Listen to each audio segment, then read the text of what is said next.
Hello everyone. Financial statement of company हम लोग पढ़ रहे हैं और अभी तक हम लोग 3 क्लास स्पेंड कर चुके हैं। और अगर कंटेंट वाइज बात किया जाए तो अभी हम लोग बैलेंस शीट का केवल एक टॉपिक खत्म किए हैं, मतलब एक छोटा सा पार्ट कंप्लीट किए हैं जिसका नाम है शेयर होल्डर्स फंड। हम लोगों ने बैलेंस शीट का पूरा बेस कंप्लीट कर लिया, करंट नॉन करंट के बारे में डिस्कशन कर लिया और लास्ट क्लास में शेयर होल्डर फंड्स का बहुत हेवी डिस्कशन हुआ था, जिसमें शेयर कैपिटल के बारे में डिस्कशन किए, रिजर्व्स एंड सरप्लस के बारे में डिस्कसन किए and money received against share warrant के अगेंस्ट डिस्कशन की। अब आज प्रोसीड करते हैं। होपफुली आज हम लोगों का लाइबिलिटीज पोर्शन और एसेट का हाफ पोर्शन एटलीस्ट खत्म हो जाएगा एंड नेक्स्ट क्लास में फिर जो बैलेंस पोर्शन बचेगा और पीएल वो इमीडिएटली खत्म हो जाएगा। तो आइए कंटिन्यू करते हैं। तो हम लोग का सेकंड पॉइंट है share application money pending allotment. अब ये क्या चक्कर है? शेयर होल्डर्स फंड तो हम लोग कंप्लीट कर चुके, share application money pending allotment का क्या चक्कर है? इसका 2 एग्जाम्पल समझिएगा, ठीक है? इसका 2 एग्जाम्पल समझिएगा, share application money pending allotment का 2 एग्जाम्पल। नंबर 1, जैसे मान लीजिए आपने शेयर्स इश्यू किया सपोज 9 लाख रुपए का, सपोज 1 लाख रुपए का आपने शेयर्स इश्यू किया 1 लाख रुपए का, ठीक है? नंबर ऑफ शेयर्स के टर्म्स में बात करते हैं। मान लीजिए आपने 10,000 शेयर्स 10 रुपए करके इश्यू किए, ठीक है? लेकिन जो पब्लिक है वो अप्लाई करती है मान लो 90,000 shares at the rate of ₹10 each, ठीक है? तो आप शेयर इश्यू करें 10,000 शेयर 10 रुपए करके और पब्लिक अप्लाई की 90,000 शेयर 10 रुपए करके। अब देखो एंट्री क्या होगा, हम लोग जर्नल एंट्री पढ़े हैं, bank account debit to share application, है कि नहीं? 9 लाख रुपए। अब आप लोग पढ़े हो बच्चों कि जब काउंटर क्लोज हो जाता है तो उसके बाद कंपनी एप्लीकेशन काउंट करती है और जब ये डिसाइड हो जाता है, जब सबको शेयर अलॉट कर दिया जाता है, तब इसमें से जो शेयर्स वाला पैसा वो कैपिटलाइज होता है। कहने का मतलब ये तो क्रिस्टल क्लियर है कि अगर हम 10,000 शेयर 10 रुपए वाला बेचे हैं, 90,000 शेयर 10 रुपए करके डिमांड आया है, तो हम 1 लाख रुपए ही रख पाएंगे। हम 10,000 शेयर 10 रुपए करके इश्यू किए तो हम 1 ही लाख रुपए रख पाएंगे ना, जबकि कितना रुपए आ गया? 9 लाख रुपए आ गया। तो आप 9 लाख में 1 लाख रुपए तो आप रख लोगे, कहां रखोगे? शेयर कैपिटल में, ठीक है? व्हाट अबाउट बैलेंस 8 लाख रुपया? इस बैलेंस 8 लाख रुपए को कहां दिखाओगे? ये जो 1 लाख रुपया है इसको आप दिखाओगे share application money pending allotment में,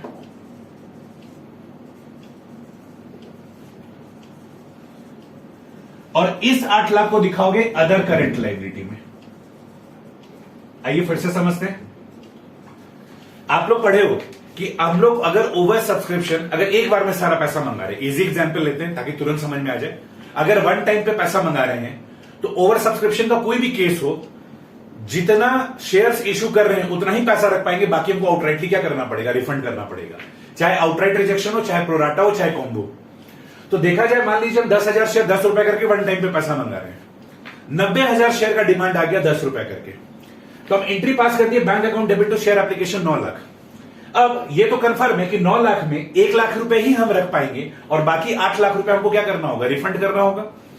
पर अब मान लीजिए ये सारे का सारा ट्रांजेक्शन, मान लीजिए ये हुआ है, मेरा काउंटर क्लोज हुआ था 30 मार्च को, ठीक है? और हम फैसला लिए हैं 15 अप्रैल को कि 1 लाख रुपया हम रिटेन करेंगे शेयर कैपिटल के नाम से और 8 लाख रुपया रिफंड करेंगे। लेकिन देखा जाए 30 मार्च को जब मेरा काउंटर क्लोज हुआ तो उस समय ये एंट्री पास हुआ। अब जब हम सबको शेयर अलॉट कर रहे हैं तो वो 15 अप्रैल को अलॉट कर रहे हैं। 30 मार्च और 15 अप्रैल के बीच में क्या आता है? 31 मार्च, और इस दिन मेरा बैलेंस शीट बनेगा। तो इस दिन मेरा बैलेंस शीट बनेगा तो इस दिन 31 मार्च को क्या पोजीशन होगा? ये पोजीशन होगा कि 9 लाख में 1 लाख रुपया तो share application money pending allotment में दिखाएंगे इसमें। क्योंकि आपको पता है, हम आपको एकदम साफ साफ बताए थे कॉन्सेप्ट में कि हम लोग पहला एंट्री पास करते हैं bank account debit to share application. अब जब तक हम अपने शेयर होल्डर्स लोग को शेयर अलॉट नहीं कर देते तब तक वो पैसा कैपिटलाइज नहीं होता, ठीक है? याद है हम आपको फर्स्ट क्लास में आपको जर्नल एंट्री बताए थे, bank account debit to share application, फिर share allotment to share capital.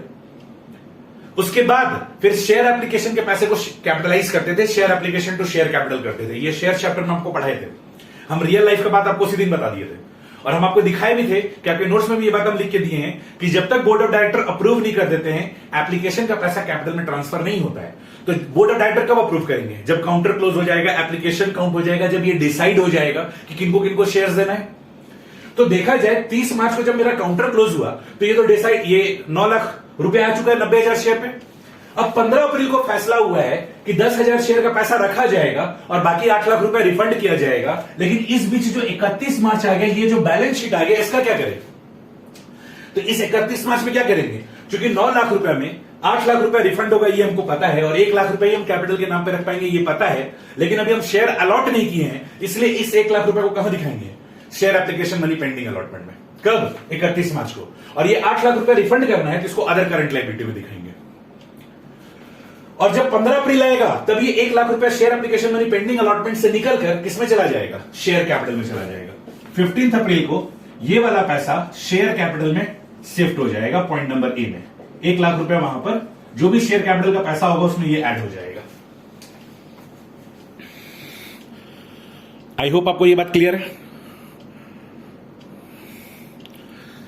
तो देखो बच्चों, आप शेयर इशू करते हो बीइंग अ कंपनी 10,000 शेयर, 10 रुपए वन टाइम पे मंगा रहे हो। पब्लिक 90,000 शेयर अप्लाई किया है और 10 रुपए करके आपको दिया है। काउंटर क्लोज हुआ 30 मार्च को, आप एंट्री पास कर दिए, bank account debit to share application 9 lakh रुपया। ये तो आपको पता है कि इसमें से 1 लाख रुपए में रख पाएंगे, बाकी 8 लाख रुपए को रिफंड करना है। 15 अप्रैल को डिसाइड हुआ कि सबको शेयर अलॉट होगा, तो ठीक है, शेयर अलॉट 15 अप्रैल को होगा, तो इस दिन हम एंट्री पास करेंगे 15 अप्रैल को कि share application debit 9 lakh to share capital 1 lakh और टू बैंक 8 लाख। ये तो 15 अप्रैल को पास होगा। लेकिन इस बीच में जो 31 मार्च आ गया, ये जो बैलेंस शीट डेट आ गया, इस दिन आप क्या करोगे? तो चूंकि 31 मार्च को तो ये डिसाइड नहीं ना हुआ है, 31 मार्च को तो ये डिसाइड नहीं ना हुआ है, फैसला कब हुआ? 15 अप्रैल को। तो 31 मार्च को 9 लाख रुपए में 1 लाख रुपए हम share application money pending allotment में दिखाएंगे और 8 लाख रुपए कहां दिखाएंगे? अदर करंट लायबिलिटी में। ये एग्जाम्पल नंबर 1 है।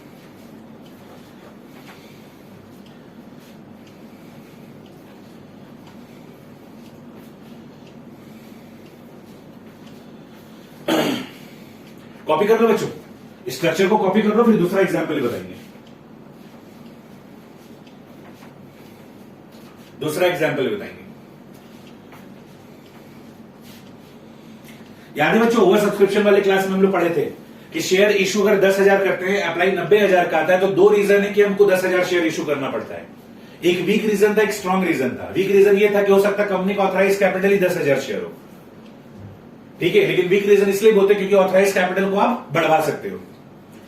और स्ट्रांग रीजन ये था कि जब कंपनी शेयर इशू करती है तो पहले ही हिसाब दे डालती है, पहले ही इस बात का हिसाब दे डालती है कि भाई हमको 1 लाख रुपए का ही जरूरत है, इससे ज्यादा रुपए का जरूरत नहीं है। तो जब आप हिसाब दे चुके हो कि आपको 10,000 शेयर का काम बन जाएगा और जब पब्लिक डिमांड किया 90,000 शेयर का, तो why are you retaining 8 lakh rupees?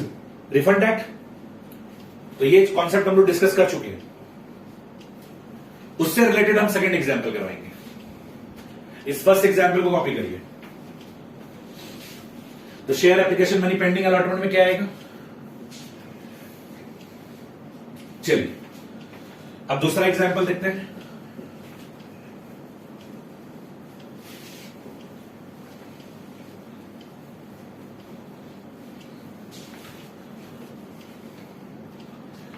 Example 2, x limited company का नाम है, ऑथराइज्ड शेयर्स 10,000 शेयर है, ठीक है। सेकंड एग्जांपल समझो, एक्स लिमिटेड का ऑथराइज शेयर 10,000 शेयर है, ये इशू भी 10,000 शेयर की है। अब डिमांड आ गया 90,000 शेयर का, ठीक है। 30 मार्च को जब काउंटर क्लोज हुआ तो आप एंट्री पास करते हैं bank account debit to share application, ठीक है। अभी जो एग्जाम्पल लेने जा रहे हैं ना, इसको बहुत ज्यादा दिल से मत ले लेना, जनरली होता नहीं है, लेकिन ये कॉन्सेप्ट को समझाने के लिए बोल रहे हैं। मान लीजिए आप कहते हैं, पब्लिक कहता है कि हमको 90,000 शेयर चाहिए, आप कहते हैं कि हम 10,000 शेयर देंगे क्योंकि मेरा ऑथराइज शेयर 10,000 है, ठीक है। हालांकि ऑथराइज शेयर को बढ़ाया जा सकता है, तो पब्लिक कहती है कि हमको आपका 90,000 शेयर चाहिए, आप कहते हैं हम 10,000 शेयर दे पाएंगे क्योंकि मेरा ऑथराइज शेयर ही 10,000 है। तो पब्लिक का फोर्स आता है और पब्लिक आपको फोर्स करती है कि नहीं, हमको 90,000 ही शेयर दो। ठीक है, हम लोग को 10,000 शेयर में काम नहीं होगा, हमको 90,000 शेयर चाहिए। तो आप अपना क्या करते हो, प्रोजेक्शन रिवाइज करते हो। आप देखे थे कि हमको फ्यूचर के काम के लिए 1 लाख रुपए चाहिए, तो आप क्या करते हो, पब्लिक का डिमांड पूरा करने के लिए, उनको पूरा शेयर्स मिले, आप अपना प्रोजेक्शन चेंज करवा देते हो। आप अपना प्रोजेक्शन ऐसा चेंज करवाते हो कि अब आप ये शो करते हो कि नहीं, मेरे को अब 1 लाख रुपए नहीं 9 लाख रुपए चाहिए, क्योंकि पब्लिक का डिमांड है। पब्लिक का कहना है कि हमको आपके साथ एसोसिएट होना ही होना है। तो कंपनी अपना जो प्रोजेक्शन है, जिस प्रोग्राम के लिए 1 लाख रुपए मंगा रही थी, उस प्रोग्राम को चेंज कर रही है। अब वो ऐसा प्रोग्राम बना रही है जिसके लिए 9 लाख रुपए चाहिए। थोड़ा सुन के अजीब लग रहा होगा, मेरी बात को समझो। देखो बच्चों, ये बात है 2015 का। ठीक है, हम एक छोटा सा एग्जांपल ले रहे हैं, उससे आपको क्लू लग जाएगा। ठीक है, कि हम कहना क्या चाह रहे हैं। ये बात है 2015 का। पहले जब ग्रेजुएशन का ओल्ड सिलेबस चलता था ना, तो सेमेस्टर सिस्टम नहीं हुआ करता था रांची यूनिवर्सिटी में। रांची यूनिवर्सिटी में केवल सेंट जेवियर्स कॉलेज और मारवाड़ी कॉलेज में सेमेस्टर सिस्टम था, और वुमेन्स कॉलेज में भी शायद उस समय सेमेस्टर सिस्टम नहीं आया था, या शायद आ गया था। बाकी सब कुछ रांची यूनिवर्सिटी के अंडर था। साल में एक बार एग्जाम होता था, मतलब ग्रेजुएशन का फर्स्ट ईयर का एक बार एग्जाम होता था, सेकंड ईयर का एक बार एग्जाम होता था, थर्ड ईयर का एक बार एग्जाम होता था। हर साल 5-5 पेपर होता था। तो थर्ड ईयर में, जो ग्रेजुएशन का फाइनल ईयर होता था, थर्ड ईयर में 5 पेपर हुआ करता था। ठीक है, एक होता था EVS, environmental science, environmental studies. ये अभी भी है, अभी शायद बीकॉम के ये फर्स्ट सेमेस्टर या सेकंड सेमेस्टर के सिलेबस में। जो क्लास आप लोग 7-8 में, 5-6 में जो साइंस पढ़ते हो, वो ये हुआ करता था। ठीक है, ये अभी भी बीकॉम में है, सेमेस्टर 1 या 2 में। किसी कॉलेज में सेमेस्टर 1 में, किसी कॉलेज में सेमेस्टर 2 में। दूसरा होता था कॉस्ट अकाउंटिंग, तीसरा होता था मैनेजमेंट अकाउंटिंग, चौथा होता था टैक्स, और 5वां होता था मैथ्स एंड स्टैट्स। ये बात 2015 का है बच्चों। ठीक है, जो हम बताने जा रहे हैं। आपको पेपर देख के समझ में आ गया होगा कि स्टूडेंट हमसे क्या चीज का ट्यूशन लेता था। कॉस्ट अकाउंटिंग, मैनेजमेंट अकाउंटिंग और टैक्स का ट्यूशन लेता था। वो लोग हमसे मैथ्स और स्टैट्स का ट्यूशन बोलता था, लेकिन हम लोग एक फैकल्टी रखे हुए थे, उनसे मैथ्स और स्टैट्स पढ़ाते थे। 2014 खत्म होते होते अचानक से उनका तबियत खराब हो गया, और किसी रीजन से वो हम लोगों को रांची से छोड़कर दूसरे शहर चले गए, मतलब अपने गांव चले गए। फिर उनका आने का प्लान नहीं बना। अब 2015 में I was having approx 120-125 student उस समय इस बैच में। They all student are telling कि सर, ये 3 पेपर तो आप पढ़ा दोगे, ये चौथा पेपर पढ़ने हम कहां जाए। ये 3 पेपर तो आप पढ़ा दोगे, हम चौथा पेपर पढ़ने कहां जाए। अब जैसे आपको आता है वैसे पढ़ाइए। स्टैट्स के लिए I was very confident. Although हम टीच नहीं करते थे, हम पढ़ाते नहीं थे स्टैट्स, पर स्टैट्स मेरा शुरू से अच्छा रहा है। मैथ्स भी मेरा अच्छा रहा है, पर स्टैट्स तो ऐसा था कि जब हम सीए कर रहे थे तो उस समय भी पढ़े थे। ठीक है, ग्रेजुएशन में भी हम पढ़े थे, तो स्टैट्स मेरे दिमाग में था। स्टैट्स को लेकर हम वेरी कॉन्फिडेंट, पर मैथ्स को लेकर हम कॉन्फिडेंट नहीं थे। ठीक है, तो एट दैट टाइम स्टूडेंट के प्रेशर की वजह से हम क्या किए, हम ये 3 सब्जेक्ट पे डील करते थे, लेकिन स्टूडेंट के प्रेशर की वजह से हम अपना ये सब्जेक्ट को एड ऑन किए। हम एक मैथ्स के टीचर को ढूंढे जो मेरे को घर पे आके पढ़ाएंगे। वो सुबह 5 से 6 मेरे को मैथ्स पढ़ाते थे। ठीक है, फिर मेरा इंस्टीट्यूट 7:30 बजे से स्टार्ट हो जाता था, फिर 7:30 बजे से लेकर शाम का 6 बजे तक लगातार ट्यूशन पढ़ाते थे, एंड फिर उसके बाद शाम में आकर फिर होमवर्क बनाना एंड ऑल, ये सारे का सारा काम करते थे। एंड एट दैट टाइम हम मैथ्स पढ़ते थे, पढ़ाते थे। अब तो खैर मेरा मैथ्स में इतना खतरनाक कमांड हो गया, इतना खतरनाक कॉन्सेप्ट हो गया है कि उस समय एक्चुअली मैथ्स तो ऐसा नहीं था कि एकदम जीरो थे। क्लास 12 तक तो मैथ्स पढ़ी थे, उसके बाद एक 7-8 साल का गैप क्रिएट हो गया था। ठीक है, 7-8 साल का गैप क्रिएट हो गया था। तो लास्ट टाइम मैं मैथ्स 2009 में पढ़े थे। ठीक है, एंड उसके बाद 2015, 6 साल का गैप हो गया था। स्टैट्स तो क्या इजी है, दिमाग में रहता है, तो वो दिमाग में बैठा हुआ था, लेकिन मैथ्स भूल गए थे। एपीजीपीएचपी याद था, डिटरमिनेंट्स, मैट्रिसेस, ये सब भूल गए थे। ठीक है, एपीजीपीएचपी तो बचपन से पढ़ते हैं ना, तो याद रहता है। मीन मीडियन मोड तो बचपन से पढ़ते याद रहता है, लेकिन डिटरमिनेंट्स, मैट्रिसेस, परम्यूटेशन, कॉम्बिनेशन, ये सब डिफरेंशिएशन, इंटीग्रेशन, ये सब भूल गए थे। सेट थ्योरी भूल गए थे। तो that's why I took tuition. तो मेरा प्रोजेक्शन था कि हमको ये 3 सब्जेक्ट पढ़ाना है, लेकिन 2015 से जो मेरे को प्रेशर पड़ा, हम ये चौथा सब्जेक्ट भी पढ़ाना स्टार्ट कर दिए। तो हम कहना ये चाह रहे हैं कि जो मेरे कस्टमर्स थे, उनके प्रेशर की वजह से हम अपने प्रोग्राम को रिवाइज किए। तो इन जनरल बहुत रेयरेस्ट केस में ऐसा होता है कि कंपनी अगर 10,000 शेयर इश्यू कर रही है, पब्लिक 90,000 शेयर अप्लाई करता, बोलता हमको शेयर चाहिए। तो कंपनी अपने प्रोजेक्शन को रिवाइज कर रही है, और साथ ही साथ क्या करती है, ये अपना जो ऑथराइज कैपिटल है, इसको 31 मार्च को अप्लाई कर देती है ठीक है, ऑथराइज कैपिटल को एक्सटेंड करने का, authorize capital to be extended to 90,000 shares, इसके लिए अप्लाई कर देती है कहां, www.mca.gov.in में, ठीक है, कंपनी अप्लाई कर देती है। अब वहां से अप्रूवल आता है 15 अप्रैल को, और 20 अप्रैल को कंपनी क्या कर देती है, शेयर इशू कर देती है।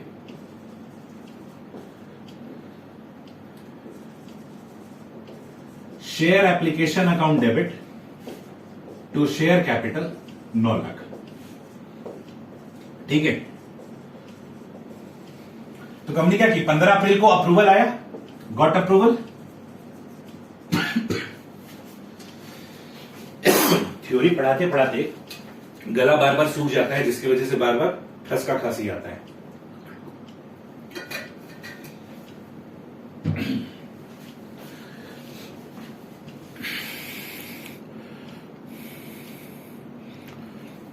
तो देखो बच्चों, इट इज वेरी रेयर, बहुत रेयर केस में ऐसा होगा। तो कंपनी क्या करती है, 31 मार्च को अपने ऑथराइज कैपिटल को एक्सटेंड करवा देती है, 15 अप्रैल को अप्रूवल आ जाता है, 20 अप्रैल को ये शेयर इशू कर देती है। लेकिन 31 मार्च को तो मेरा बैलेंस शीट बन रहा है, और इस दिन हमको पता है कि ये जो 9 लाख रुपए हमको आया है, ये जो bank account debit to share application 9 lakh रुपए आया है, इसका फैसला तो बाद में होगा ना।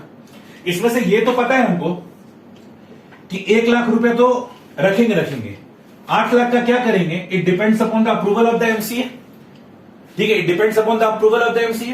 तो इस 1 लाख रुपए को कहां दिखाएंगे, share application money pending allotment, और उस 8 लाख का फैसला भी हुआ नहीं है तो इसको कहां दिखाएंगे, अदर करंट लायबिलिटी। वही बात नोट्स में भी हम लिख के दिए, इसको भी कॉपी कर लो, इसको भी कॉपी कर लीजिए, और आइए डिस्कशन कर लेते हैं।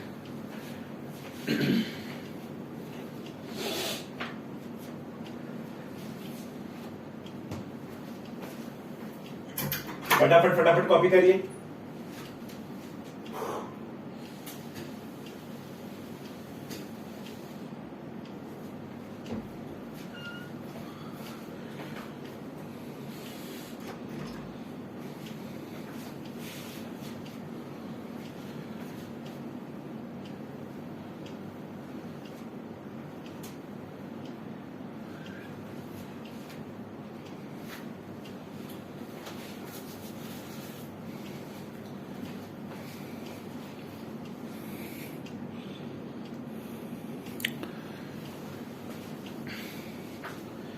आइए नोट्स का page number 6, share application money pending allotment is to be disclosed as a separate line item on the face of the balance sheet between share holder fund and non current liability, ठीक है, क्योंकि share application money pending allotment को कहां दिखाते हैं, share holder fund और non current liability के बीच में। Share application money not exceeding the issued capital and to the extent not refundable is to be disclosed under this line item. कहता है कि शेयर एप्लीकेशन मनी जो issued capital के अंदर है और जो पोर्शन को रिफंड नहीं करना है उसको यहां पर दिखाते हैं। तो ये तो पता ही है ना कि 9 लाख में तो 1 लाख रुपए अपने एरिया का है, ये 8 लाख का फैसला बाद में होगा, ठीक है, या तो फैसला हो चुका है कि रिफंड करना है, या तो फैसला अप्रूवल पे डिपेंडेंट है। तो इस 1 लाख को दिखाएंगे share application money pending allotment में, और इस 8 लाख को कहां दिखाएंगे, अदर करंट लायबिलिटी में। If the company's issued capital is more than the authorized capital and approval of increase in authorized capital is pending, the amount of share application money received over and above the authorized capital should be shown under the head current liability. तो ये जो paragraph लिख रहा है वो किस example के लिए है, एग्जाम्पल 2 के लिए लिखा हुआ है। ये जो पैराग्राफ लिखा हुआ है किसके लिए लिखा हुआ है, एग्जाम्पल 2 के लिए, कि अगर ऑथराइज कैपिटल से ज्यादा, अब जैसे मान लो मेरा ऑथराइज कैपिटल कितना था, 10,000 शेयर, और अप्लाइड कितना आ गया, 90,000 शेयर आ गया, तो ऑथराइज से ज्यादा अप्लाई आ गया ना। तो उस केस में क्या करना है, उस केस में बोल रहा है कि जो एक्स्ट्रा पोर्शन है, जो 8 लाख वाला एक्स्ट्रा पोर्शन है, उसको कहां दिखाएंगे, अदर करंट लायबिलिटी में।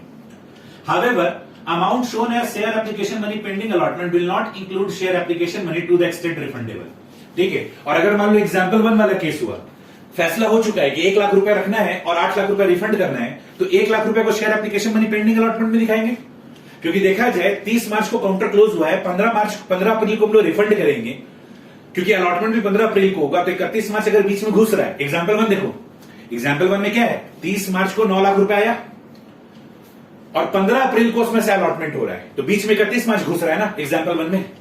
तो जो 9 लाख रुपए में 8 लाख रुपए रिफंड करना है वो तो 15 अप्रैल को रिफंड करेंगे, और कैपिटलाइज 1 लाख रुपए वो भी 15 अप्रैल को होगा।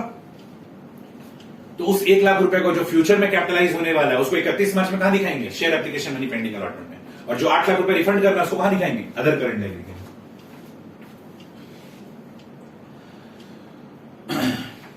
Various disclosure required pertaining to share application money are as for, और ये सब डिस्क्लोजर का जरूरत है। Terms and condition, number of shares propose to be issued, the amount of premium if any, अगर शेयर प्रीमियम पे इशू किए तो उसका भी डिस्क्लोजर दीजिए। The period before which share are to be allotted, कब तक आप शेयर अलॉट कर दीजिएगा, क्योंकि अगर आप share application money pending allotment में पैसा रखे हैं तो इसका मतलब यही है ना कि उसके बदले आप शेयर देंगे। बच्चों एग्जाम्पल 1 और एग्जाम्पल 2 में देखो, दोनों में जो 1-1 लाख रुपए हम share application money pending allotment में रखे हैं वो कौन सा पैसा रखे हैं कि भाई इसके बदले हम शेयर दे देंगे, और 8 लाख रुपया एग्जाम्पल 1 में डिसाइडेड रिफंड होगा इसलिए अदर करंट लायबिलिटी में रखें, और सेकंड वाले एग्जाम्पल में 8 लाख रुपया अप्रूवल पे डिपेंडेंट है जो कि 31 मार्च को हमको पता नहीं कि अप्रूवल मिलेगा कि नहीं मिलेगा, इसलिए वो अदर करंट लायबिलिटी में। तो ये जो 1 लाख रुपया share application money pending allotment में रखा हुआ ये तो कंफर्म है ना कि ये शेयर कैपिटल का पार्ट बनेगा। तो जब ये कंफर्म है कि शेयर कैपिटल का पार्ट बनेगा तो इसके बारे में डिस्क्लोजर दीजिए कि कितने दिन में बनेगा। जैसे एग्जाम्पल 1 लोगे तो 15 दिन के अंदर बन गया था, 15 अप्रैल को ही तो हम क्या किए थे? कैपिटलाइज कर दिए थे, और जो रिफंड करना था रिफंड कर दिए थे। और एग्जाम्पल 2 में 20 दिन के अंदर अंदर फैसला हो गया। तो आप ड्यूरेशन बताइए कितने दिन के अंदर आपका फैसला हो जाएगा। Interest accrued on amount due for refund, अगर आप पैसा रिफंड करने में देरी करते हो, अब ये वाला बात कहां पढ़े थे? मिनिमम सब्सक्रिप्शन वाले टॉपिक में पढ़े थे, शेयर चैप्टर में। वहां पढ़े थे कि अगर आपका पैसा रिफंड करने का नौबत आता है तो आपको रिफंड कर देना है अलॉन्ग विद इंटरेस्ट। नहीं रिफंड करोगे तो डायरेक्टर और सारे के ऊपर में पेनल्टी और इंटरेस्ट वगैरह था। तो अगर मान लीजिए आप रिफंड करने में देरी कर रहे हैं, अगर एग्जाम्पल 1 में आपको 8 लाख रुपए रिफंड करने हैं, एग्जाम्पल 1 में अगर 8 लाख रुपए रिफंड करने में देरी करते हो तो आपको इंटरेस्ट भी पे करना पड़ेगा। तो ये चीज आप लोग मिनिमम सब्सक्रिप्शन वाले टॉपिक में पढ़ चुकी हो कि रिफंड करने में देरी हुआ तो इंटरेस्ट लगेगा। तो अगर पैसा रिफंड करने में अगर देरी हुआ तो इंटरेस्ट लगेगा, तो वो इंटरेस्ट का भी डिस्क्लोजर दीजिए। Whether the company has sufficient authorized share capital to cover the share capital amount on allotment of shares out of share application money, बताइए कि कंपनी का ऑथराइज कैपिटल उतना है कि नहीं कि सारे का सारा जो share application money pending allotment में पैसा है उसको कवर अप कर पाएगा कि नहीं कर पाएगा।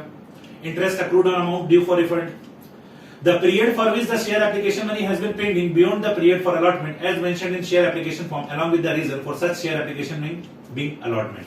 तो बता रहा है कि लास्ट बोल रहा है कि आप ये भी मेंशन करिए कि किस रीजन की वजह से आपने पैसे को share application money pending allotment में रखा है।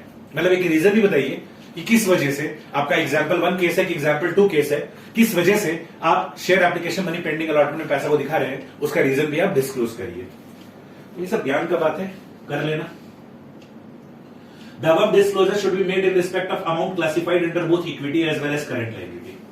ठीक है, तो जैसे 1 लाख रुपए को आप share application money pending allotment में रख रहे हो, 8 लाख रुपए को अदर करंट लायबिलिटी में रख रहे हो, तो दोनों जगह आपको हिसाब देना पड़ेगा। अदर करंट लायबिलिटी में भी हिसाब देना पड़ेगा कि 8 लाख रुपए क्यों आप वहां पर शो कर रहे हो, और यहां पर भी हिसाब देना पड़ेगा कि 1 लाख रुपए को आप क्यों शो कर रहे हो। This is all about point number 2। अब तीसरा बात करना है नॉन करंट लायबिलिटीज। इसमें 1 नंबर पे है long term borrowings, B number पे है डेफर्ड टैक्स लायबिलिटी नेट,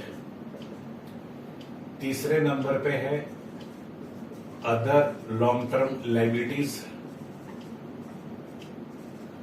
और चौथे नंबर पे है लॉन्ग टर्म प्रोविजंस। अब इसके बारे में बात करना है।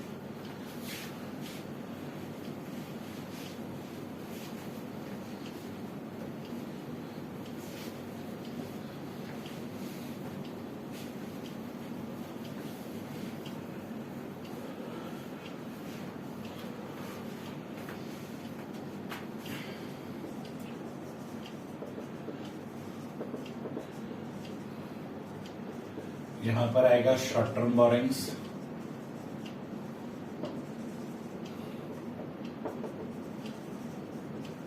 Trade payables, other current liabilities,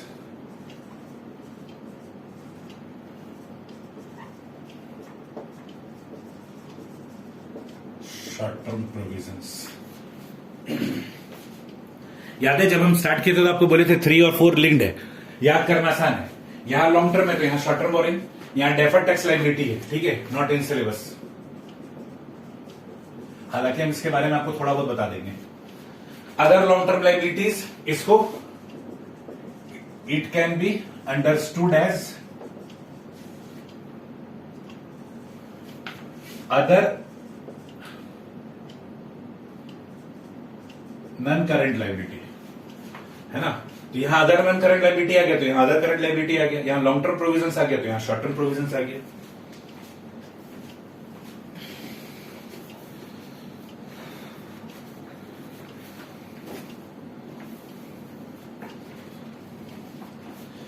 आइए लॉन्ग टर्म बोरिंग्स में, इसके बारे में स्टार्ट करते हैं। लॉन्ग टर्म बोरिंग्स में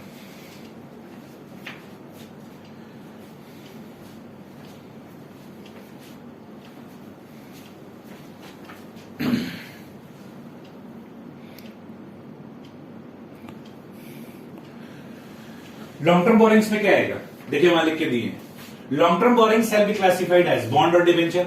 डिवेंचर और बॉन्ड्स को यहीं पर दिखाएंगे। टर्म लोन, अगर बैंक से लोन लिए हैं या अदर पार्टी है, मतलब डायरेक्टर से, फ्रेंड से, रिलेटिव से, जिससे भी लोन लिए वो दिखाएंगे। डेफर्ड पेमेंट लायबिलिटीज, ठीक है, डेफर्ड पेमेंट लायबिलिटीज का भी एग्जांपल हम आप लोग के साथ डिस्कस कर चुके हैं। याद है किसी को डेफर्ड पेमेंट लायबिलिटीज?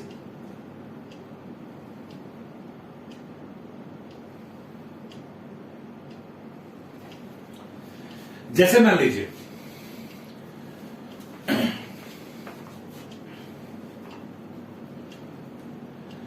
आपको जीएसटी पे करना है, ठीक है, हम यहां पर एग्जाम्पल लिख के दिए हैं क्या? हमने लिख के दिया है। देखो deferred payment liabilities point number 10 में देखो, लॉन्ग टर्म बोरिंग्स में जो नोट है, नोट का point number J, deferred payment liabilities include any liability for which payment is to be made on deferred credit terms, जिसको बाद में करना है। Example deferred sale tax liability etcetera.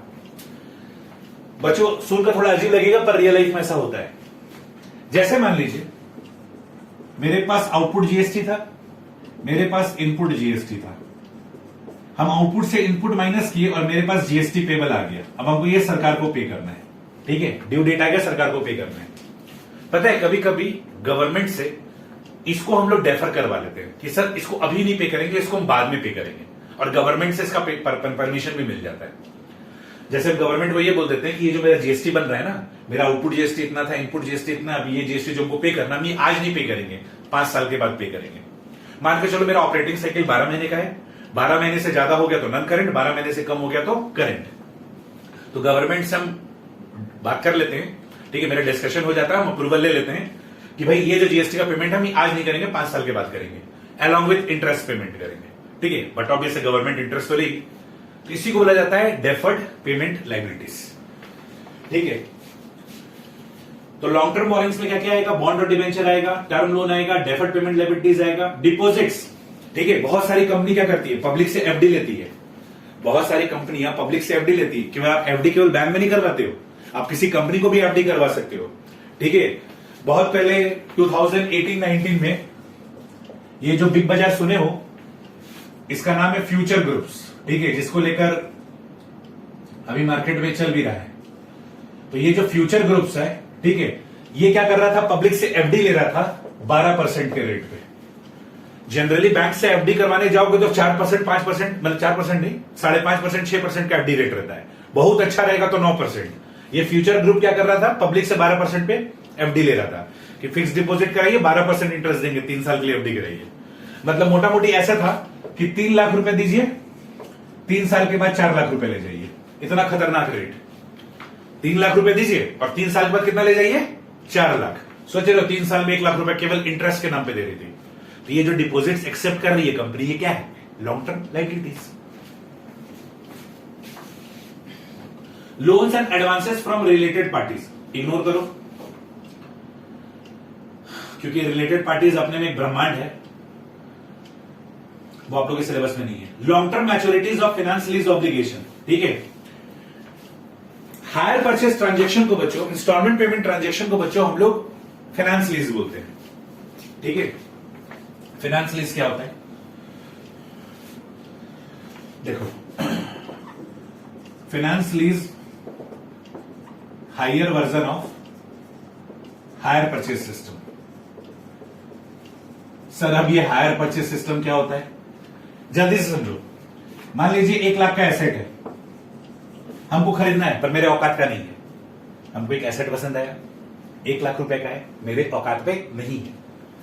अभी मेरे पास 10,000 रुपए है, तो हम क्या करेंगे? 10,000 रुपए इमीडिएटली पेमेंट कर देंगे। इसको बोलते हैं डाउन पेमेंट। बच गया 90,000 रुपए। अब जिससे हम खरीद रहे हैं उसके साथ हम सेटिंग कर लेंगे कि हम आपको 10,000 रुपए का 11 इंस्टॉलमेंट देंगे। 10,000 का 11 इंस्टॉलमेंट देंगे, तो हिसाब से देखा जाए 90,000 रुपए बाकी है, लेकिन 10,000 का हम 11 इंस्टॉलमेंट दे रहे हैं, यानी कुल मिलाकर कितना पे कर रहे हैं? 1,10,000। तो 90,000 के बदले हम 1,10,000 पे कर रहे हैं। इसी सिस्टम को बोला जाता है हायर परचेस सिस्टम। ठीक है, अब आप बोलोगे कि सर ऐसा ही कॉन्सेप्ट इंस्टॉलमेंट पेमेंट सिस्टम में होता था। इंडिया में पहले इंस्टॉलमेंट पेमेंट सिस्टम होती थी, उसके बाद आया hire purchase system. Installment payment system और हायर परचेस सिस्टम में दोनों में ये चीज सेम है। हमको कुछ खरीदने का मन है, मेरा औकात नहीं है, बीइंग अ बायर हम क्या करेंगे? सेलर को कुछ पैसा अभी दे देंगे और बाकी पैसा अलॉन्ग विथ इंटरेस्ट इंस्टॉलमेंट में पे करेंगे। इंस्टॉलमेंट पेमेंट सिस्टम में क्या होता था कि जैसे ही आपको एसेट दिया गया, मालिकाना हक भी ट्रांसफर हो जाता था। मान लीजिए ये एसेट हम खरीदे, तो इंस्टॉलमेंट पेमेंट सिस्टम के तहत हमको मालिकाना हक तुरंत मिल जाता था। अब क्या हुआ, अगर फ्यूचर में हम डिफॉल्ट कर दिए पेमेंट करने का, तो सेलर मेरा कुछ नहीं बिगाड़ सकता है। सेलर मेरा कुछ नहीं बिगाड़ सकता था इंस्टॉलमेंट पेमेंट सिस्टम में।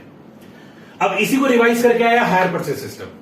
हायर परचेस सिस्टम में क्या है कि जब हम कोई एसेट खरीदे, हम डाउन पेमेंट दिए, तो मेरे को ओनरशिप नहीं मिलता है, मेरे को पोजेशनशिप मिलता है। और जब हम लास्ट इंस्टॉलमेंट का पेमेंट कर देते थे ना, तब हमको ओनरशिप मिलता था। यही सही है? आई होप बच्चों आपको समझ में आ रहा हो। हम थोड़ा सा स्पीड बोल रहे हैं जानबूझकर, लेकिन आई होप कि आपको समझ में आ रहा हो। ये सब वर्ड ऐसा नहीं है कि आप कॉमर्स के बच्चे हो तो आपको पता नहीं है। ठीक है, इंस्टॉलमेंट पेमेंट सिस्टम क्या होता है? किसी चीज को खरीदना है, कुछ पैसा अभी दीजिए और कुछ पैसा इंस्टॉलमेंट में दीजिए। ठीक है, अलॉन्ग विथ इंटरेस्ट। तो जो पैसा आप इंस्टॉलमेंट पेमेंट सिस्टम में क्या होता था कि जैसे आप डाउन पेमेंट किए, आपको वैसे ही एसेट मिला, तो मालिकाना हक भी मिल जाता था। अब यहां बायर बदमाशी करता था। बायर बदमाशी क्या करता था? फ्यूचर में जो इंस्टॉलमेंट है उसको डिफॉल्ट कर देता था। अब सेलर बेचारा रिस्क पे आ गया ना कि भाई हम तो एक तो बायर में भला किए, उसको उधार पे सामान दिए, इंस्टॉलमेंट में हम उससे पैसा ले रहे हैं, वो इंटरेस्ट ले रहा है, तो वो गलत नहीं कर रहा है। वो तो भाई टाइम वैल्यू ऑफ मनी है ना। अगर आप ये पैसा आज दे देते तो वेल एंड गुड, ये पैसा हमको कुछ दिन के बाद मिलना है, तो समय के साथ जो पैसा का वैल्यू है वो तो गिरते जा रहा है ना। अरे इंटरेस्ट होता क्या है? Compensation against time value of money. Interest को लेकर हम बहुत ज्यादा एक्साइटेड हो जाते हैं। अरे 10 रुपए तो बदले में 11 रुपए मिलेगा, फालतू कुछ मिलेगा। Interest is nothing, just a compensation against time value of money. अरे आज जो 10 रुपए है, कल अगर 11 रुपए मिल रहा है, तो कल उसका वैल्यू उतने के बराबर है। जो सामान आज हम 10 रुपए में खरीद पा रहे हैं ना, कल वो सामान हम 11 रुपए में खरीद पाएंगे। तो जनरली मेरे को कोई खास फायदा नहीं होता है। समझ में आ रहा है? अंटिल अनलेस कुछ इस टाइप का प्रोग्राम हो कि सीधे 3 साल में 3 लाख का चीज 4 लाख में 4 लाख हो जाएगा, तो ये तो अलग ही लेवल का चीज है। ठीक है, ये अलग ही लेवल का चीज है। लेकिन जनरली इंटरेस्ट का मतलब क्या होता है? That is compensation against time value of money. कि भाई समय के साथ जो पैसा का वैल्यू डिप्लीट हो रहा है, जो गिर रहा है, उसी को वो कंपनसेट करता है। तो इंस्टॉलमेंट पेमेंट सिस्टम में क्या हो रहा था बच्चों कि यहां पर जब हम डाउन पेमेंट करते थे तो हमको ओनरशिप मिल जाता था, सेलर के साथ कांड हो जाता था क्योंकि बायर बदमाश निकल जाता था। लेकिन हायर परचेस सिस्टम में क्या होता था? डाउन पेमेंट किए, एसेट का पोजेशनशिप मिला, अधिकार मिला कि हम एसेट को यूज कर सकते हैं, मालिकाना हक नहीं मिला। अगर हम लास्ट इंस्टॉलमेंट का पेमेंट करते थे तब मेरे को एनओसी मिलता था, नो ऑब्जेक्शन सर्टिफिकेट, कि भाई कोई क्लियर नहीं है, इस पे मालिकाना हक आपका है। अगर हम फ्यूचर में डिफॉल्ट करेंगे तो आप सुनते होंगे कि पैसा नहीं दोगे ना तो गाड़ी तुम्हारा उठा के ले जाएगा। अगर मान लीजिए आप गाड़ी लोन पे लेते हो तो सुनते होंगे ना कि पेमेंट नहीं करोगे तो उठा के ले जाएगा। तो क्या है? Higher purchase system.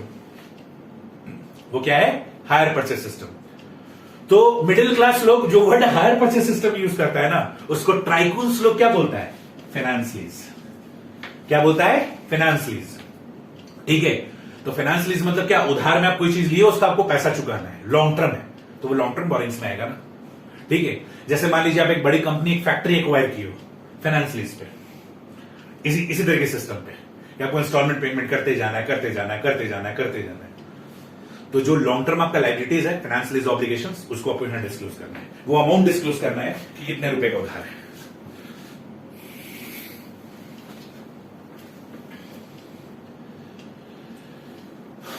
Other loans and advances अगर कुछ है तो फर्दर आपको ये भी क्लासिफाई करना है कि कौन सा बोरिंग्स आपका सिक्योर्ड है, कौन सा अनसिक्योर्ड है। ठीक है, क्योंकि सिंपल सा बात है, अगर आप सिक्योर्ड लोन लिए तो बदले में सिक्योरिटी में कुछ दिए होंगे, तो वो भी डिस्क्लोज करिए। और जनरली अनसिक्योर्ड लोन तो मिलता नहीं है, बिना सिक्योरिटी कोई लोन कहां मिलता है लंबे समय के लिए। Point number B, where loan have been guaranteed by director और अदर्स, उसका भी डिस्क्लोजर दीजिए। ठीक है, कभी कभी ऐसा होता है, आज मान लो रिलायंस को लोन देगी, अब मुकेश अंबानी गारंटर बन जाएगा। ठीक है, कंपनी का डायरेक्टर है ना मुकेश अंबानी, डायरेक्टर वो गारंटर बन जाएगा कि रिलायंस को लोन दीजिए, हम गारंटर बनते हैं। झक मार के सारा बैंक लोन देगी। बच्चों, रिलायंस में मत जाओ, मुकेश अंबानी पे जाओ। रिलायंस तो अनिल अंबानी भी संभालता है, मुकेश अंबानी भी संभालता है, लेकिन लोग रिलायंस के दीवाने नहीं है, मुकेश अंबानी के दीवाने हैं। लोग रिलायंस सुन के इन्वेस्टमेंट नहीं करते हैं, मुकेश अंबानी सुन के इन्वेस्टमेंट करते हैं। तो रिलायंस अगर को लोन चाहिए, पैसा नहीं कि बैंक दौड़ जाएगा लोन देने के लिए। भाई मुकेश अंबानी अगर गारंटर बन जाएगा तब दौड़ेगा बैंक कि हाँ भाई हमसे लोन ले लो। मुकेश अंबानी उसका गारंटर बन रहा है। फिर जैसा प्रेफरेंस शेयर के लिए था वैसे लिख रहा है कि बॉन्ड और डिवेंचर को डिस्क्लोजर दीजिए फारदेस्ट टू नियरेस्ट में। जिस बॉन्ड और डिवेंचर को लेट से रिडीम करना है उसको पहले लिखिए। जैसे मान लीजिए आपने बॉन्ड और डिवेंचर 25 साल के लिए इशू किया तो उसको पहले दिखाइए। अगर आपने बॉन्ड एंड डिवेंचर अगर 18 साल के लिए इशू किया तो उसको बाद में दिखाइए। कोई बॉन्ड और डिवेंचर आपने 10 साल के लिए इशू किया तो उसके बाद दिखाइए, ऐसे करके। तो जैसा आपको बॉन्ड और डिवेंचर का रिडेम्पशन करना है, लोन का रिपेमेंट करना है, तो उसके हिसाब से फारदेस्ट टू नियरेस्ट के ऑर्डर में डिस्क्लोज करिए। पॉइंट नंबर डी इग्नोर करो।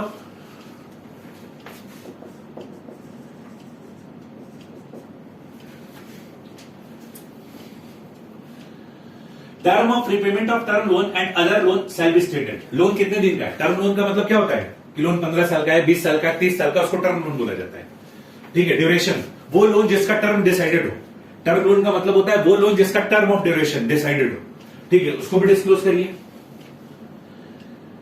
Period and amount of continuing default as on the balance sheet date in repayment of loan and interest shall be specified separately. देखो point number F में क्या बोलता है, अगर आपने कोई लोन लिया है और उसका इंटरेस्ट का रिपेमेंट आप नहीं किए, आप डिफॉल्ट किए हैं, आपने लोन का पैसा चुकाने में डिफॉल्ट किए हैं, तो वो भी डिस्क्लोज करो। कितना खतरनाक बात है, अपने मुंह से अपना खुद का बेइज्जती करो।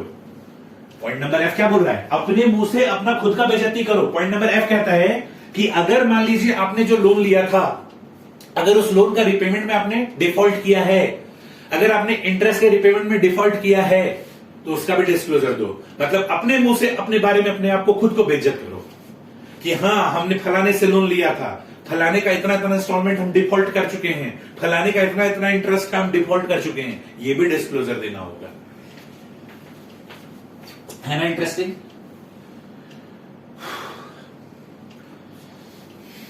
नेक्स्ट, जैसे मान लो बच्चों हम डिवेंचर्स 25 साल के लिए इशू किए थे, तो कहां लिखा दिया? लॉन्ग टर्म बोरिंग्स में। ठीक है, सपोज 24 इयर्स बीत गया,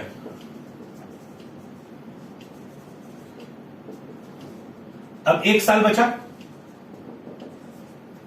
1 साल बचा, तो अब इस डिवेंचर को कहां दिखाएंगे? तो 1 अप्रैल 2021 से पहले ये जो डिवेंचर जो 1 साल के लिए बचा है, इसको अदर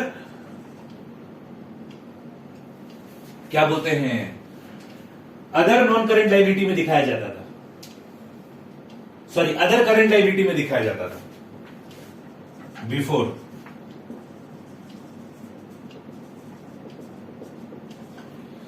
बट ऑन और आफ्टर 1 अप्रैल 2021 ये कहां दिखाया जाएगा? शॉर्ट टर्म बोरिंग्स में। ये भी लिख लेना।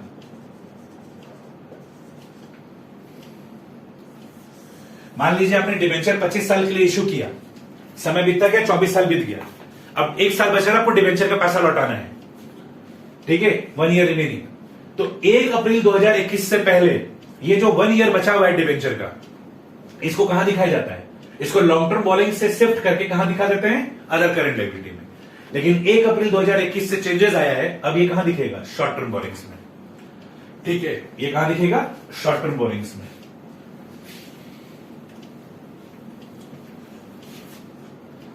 तो जो स्टूडेंट का एग्जाम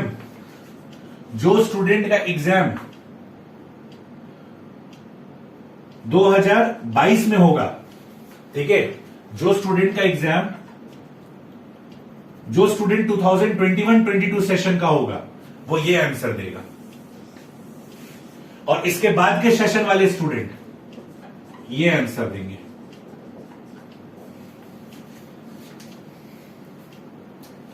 ठीक है, तो जो बच्चे 2021-22 सेशन से बिलोंग करते हैं वो आंसर देंगे अदर करंट लायबिलिटी। ठीक है, अदर करंट लायबिलिटी। और जो स्टूडेंट 2021-22 बाद के सेशन के हैं, मतलब जो 22-23 सेशन के हैं, 23-24 सेशन के हैं, जो 24-25 सेशन के हैं, वो लोग क्या बोलेंगे? Short term borrowings.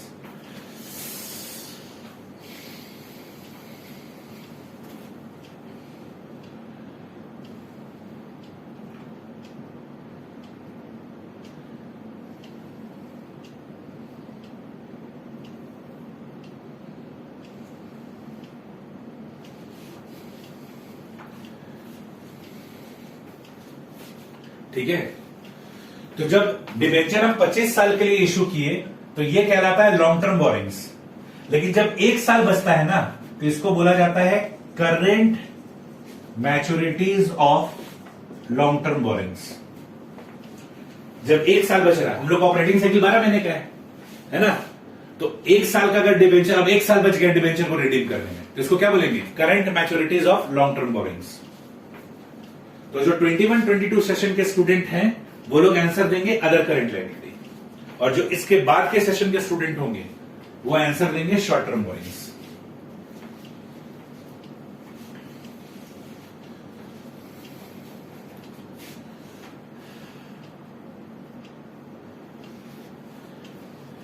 Point number H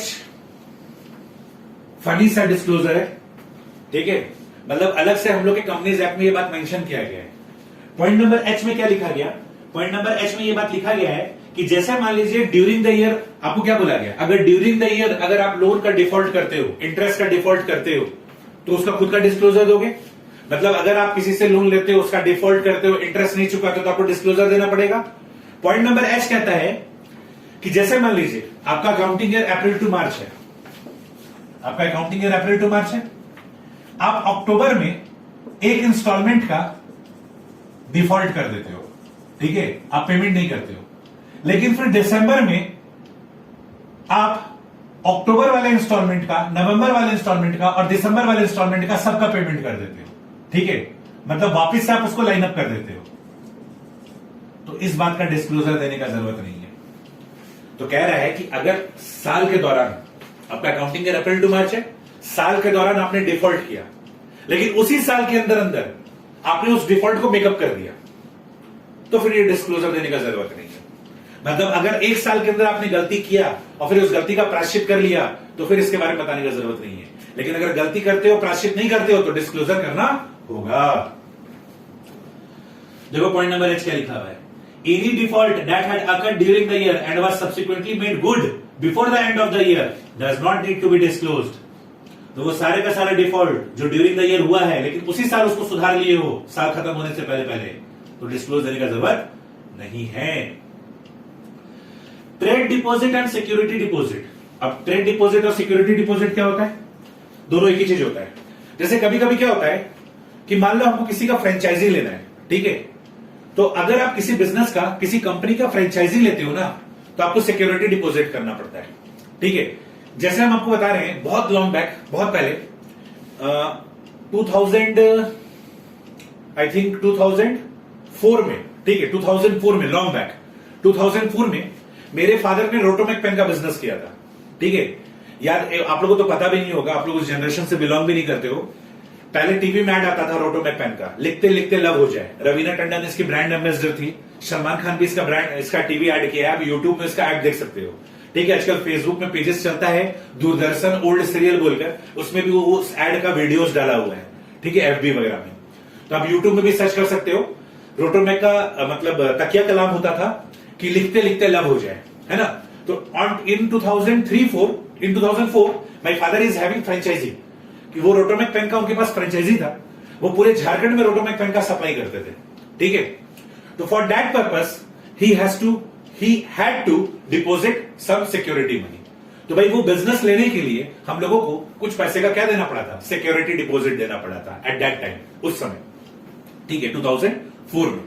तो ये ट्रेड डिपॉजिट और सिक्योरिटी डिपॉजिट अब रोटोमैक कंपनी रिसीव की। अब देखा जाए उसके लिए बोरोइंग्स भी नहीं है, कंपनी उधार थोड़ी ली है, कंपनी तो सिक्योरिटी डिपॉजिट ली कि कल ना दिन मान लीजिए आपको माल भेजी और आप पैसा नहीं दिए तो कंपनी तो कहां से उस पैसे को रिकवर करेगी। तो कंपनी आपसे ट्रेड डिपॉजिट यानी सिक्योरिटी डिपॉजिट ली है, तो उस पैसे को कंपनी कहां शो करे। तो अगर लॉन्ग टर्म है तो अदर लॉन्ग टर्म लायबिलिटीज में, शॉर्ट टर्म है तो अदर करंट लायबिलिटीज में, वही लिखा हुआ है। Depending upon the operating cycle of the company, depending upon the nature of the deposit and operating cycle of company, उसको दिखाना है, तो वही लिखा हुआ है। Trade deposit and security deposit which are not in the nature of borrowing should be classified separately under other long-term liabilities / other current liabilities. तो long term है तो अदर लॉन्ग टर्म लायबिलिटीज में दिखाइए, शॉर्ट टर्म है तो other current liabilities में दिखाइए। हालांकि कंपनी के हक का पैसा तो नहीं है, रोटोमैक कंपनी ने जो हमसे सिक्योरिटी डिपॉजिट लिया, तो कंपनी के पॉइंट ऑफ व्यू से बात किया जाए तो वो हमसे उधार तो ली नहीं है, पर उस पर उसका अधिकार भी नहीं है, तो वो तो लायबिलिटी है उसके लिए। और point number J, deferred payment liabilities discuss हो चुका है, इसको भी लॉन्ग टर्म बोरिंग्स में दिखाएंगे। डेफर्ड टैक्स लायबिलिटी आप लोग के सिलेबस में नहीं है। नेक्स्ट क्लास में जब हम लोग डेफर्ड टैक्स एसेट के बारे में डिस्कशन करेंगे ना, तब डेफर्ड टैक्स एसेट और deferred tax liability next class का स्टार्टिंग में ही वही बताएंगे, ठीक है, क्योंकि ये भी थोड़ा पेचीदा चीज है, हेवी हो जाएगा। अदर लॉन्ग टर्म लायबिलिटीज में देखो, other long term liabilities shall be classified as trade payables and other, ठीक है बच्चों। ट्रेड पेबल्स का मतलब क्या होता है, वो पर्सन जिनसे हम उधार में गुड्स और सर्विसेज लिए during normal course of business. तो ट्रेड पेबल्स में क्या आएगा, क्रेडिटर, बिल्स पेबल, यही सब आएगा। अब अगर मान लो ये मेरा क्रेडिटर बिल्स पेबल 5 साल का है, 8 साल का है, 10 साल का है, तो कहां दिखाएंगे, अदर लॉन्ग टर्म लायबिलिटीज में दिखाएंगे। तो a payable shall be classified as trade payable if it is in respect of amount due on account of goods purchased or services received in the normal course of business.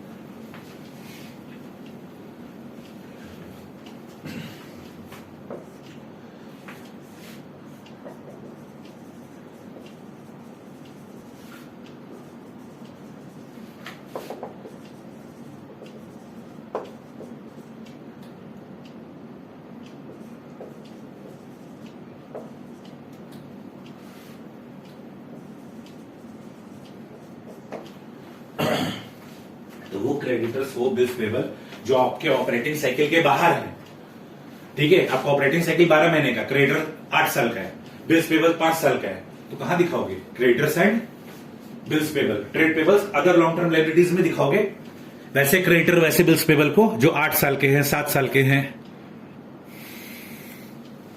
है ना। अच्छा, आपको क्या बोल रहा है, amount due under contractual obligation will not be included with in trade payables. ये line इसलिए लिखा बच्चों, पहले ट्रेड पेबल्स का 2 मीनिंग होता था, ठीक है, ट्रेड पेबल्स का पहले 2 मीनिंग होता था। नंबर 1 कि परचेज्ड गुड्स और taken service on credit during normal course of business, ठीक है। और एक ट्रेड पेबल का मतलब होता था अमाउंट ड्यू अंडर कॉन्ट्रैक्चुअल एब्लिगेशन।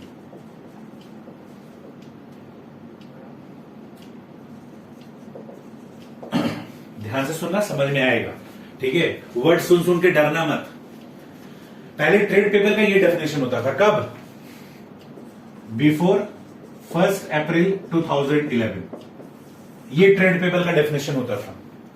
फिर इसको डिलीट कर दिया गया और ये डेफिनेशन है ऑन और आफ्टर 1 अप्रैल 11। मतलब amount due under contractual obligation को ट्रेड पेबल के डेफिनेशन से बाहर कर दिया गया। तो ये जो amount due under contractual obligation है, इसको कहां दिखाया जाता है? अदर्स में दिखाया जाता है। मतलब अदर लॉन्ग टर्म लायबिलिटीज में दिखाते हैं, ट्रेड पेबल बोल के नहीं दिखाते हैं। जैसे देखो एग्जांपल दिया हुआ है, liabilities on account of contribution to work provident fund, purchase of fixed assets. ठीक है, अगर credit purchase of fixed assets करते हो तो, है ना। Contractually reimbursable expenses, contractually reimbursable expenses का मतलब होता है कि वो खर्चा जो आप मेरे बिहाफ में कर रहे हो, फिर बाद में वो खर्चा हम आपको दे देंगे।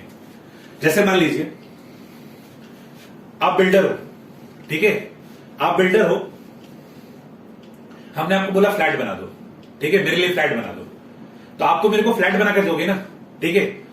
जैसे मान लो मैंने आपको जमीन दिया और मैंने बोला इस पे घर बना दो, तो आप बिल्डर हो, हमने आपको जमीन दिया, बोले इस पे घर बना दो, आप घर बना दिए। अब हम आपको क्या बोले कि काम करो, मिस्त्री बुला के इलेक्ट्रिसिटी का भी काम करवा दो, कारपेंटर बुलाकर फर्नीचर का भी काम करवा दो। आप बोले ठीक है, सब करवा देंगे। सारा पैसा आप पे कर रहे हो, घर बनाने का पैसा आप पे किया, बिजली का खर्चा आप किया, फर्नीचर का खर्चा आप किया। तो देखा जाए बिजली का खर्चा, बिजली कनेक्शन का खर्चा, फर्नीचर बनाने का खर्चा सब आप मेरे बिहाफ में कर रहे हो ना। और जब किए जा रहे हो वो सारा खर्चा आप हमसे ले लोगे, नहीं ले लोगे? तो इसको क्या बोलेंगे? Contractually reimbursable expenses. उसको क्या बोलेंगे? Contractually reimbursable expenses. ऐसा होता है बहुत बार, हम लोग ठेकेदार लोग को क्या करते हैं, जमीन देते बोलते हैं मेरा घर बना दीजिए, फिर बोलते हैं बिजली का भी काम करवा दीजिए, फर्नीचर का काम करवा दीजिए, सारा पैसा हम आपको दे देंगे। उसके साथ एग्रीमेंट हो जाता है। फिर वो आपको ऐसा बोलता है, हालांकि वो पैसा तो कमाता ही होगा, लेकिन वो बोलता है कि ठीक है, जो जो खर्चा लगेगा आप दे दीजिएगा, हम आपसे कुछ भी नहीं कमाएंगे। पर जनरली इसमें भी कुछ ना कुछ तो वो कमा ही लेता है। घर बनाने का तो, जो घर बनाने की वजह से जो आपसे पैसा कमा रहा है तो कमाएगा, लेकिन देखा जाए वो इमीडिएटली दलाली वाला भी काम कर देता है, फर्नीचर बनवा देता है, बिजली का काम करवा देता है, उसमें भी कुछ ना कुछ खाता है, वो अलग चीज है। तो देखा जाए वो जो कॉन्ट्रैक्चुअल रिम्बर्समेंट एक्सपेंसेस क्या हो गया कि भाई मेरा उसके साथ एग्रीमेंट हो गया था कि भाई आप करिए खर्चा, हम आपको दे देंगे। Interest accrued on trade payable, तो ये सब कहां दिखाएंगे? ये सारे का सारा चीज दिखाया जाएगा अदर लॉन्ग टर्म लायबिलिटी के अदर हेड में। मतलब ये जो डिस्क्लोजर जो बनाओगे नोट्स टू अकाउंट्स में, अदर लॉन्ग टर्म लायबिलिटीज में दो हिस्सा होगा, ट्रेड पेबल और अदर। ट्रेड पेबल में क्रेडिटर्स और बिल्स पेबल दिखाया जाएगा, जबकि अदर्स में क्या क्या चीज दिखाया जाएगा? Contribution to PF, credit purchase of fixed assets, contractually reimbursement expenses, interest accrued on trade payable, यही सब दिखाया जाएगा। और कह रहा है कि जो बिल्स पेबल है वो ट्रेड पेबल का पार्ट होता है, उसको हम लोग ट्रेड पेबल्स में दिखाएंगे। बट वही अगर इसका लाइफ ऑपरेटिंग साइकिल से बियॉन्ड है, ठीक है, अदर्स में भी किसको दिखाएंगे? जिसका लाइफ ऑपरेटिंग साइकिल से ज्यादा है, बियॉन्ड ऑपरेटिंग साइकिल। नेक्स्ट है लॉन्ग टर्म प्रोविजन। देखिए वहां और भी एग्जांपल लिख के दिए, more example of other long term liabilities, और भी एग्जांपल लिख के दिए। Premium payable on redemption of debenture, premium payable on redemption of preferential.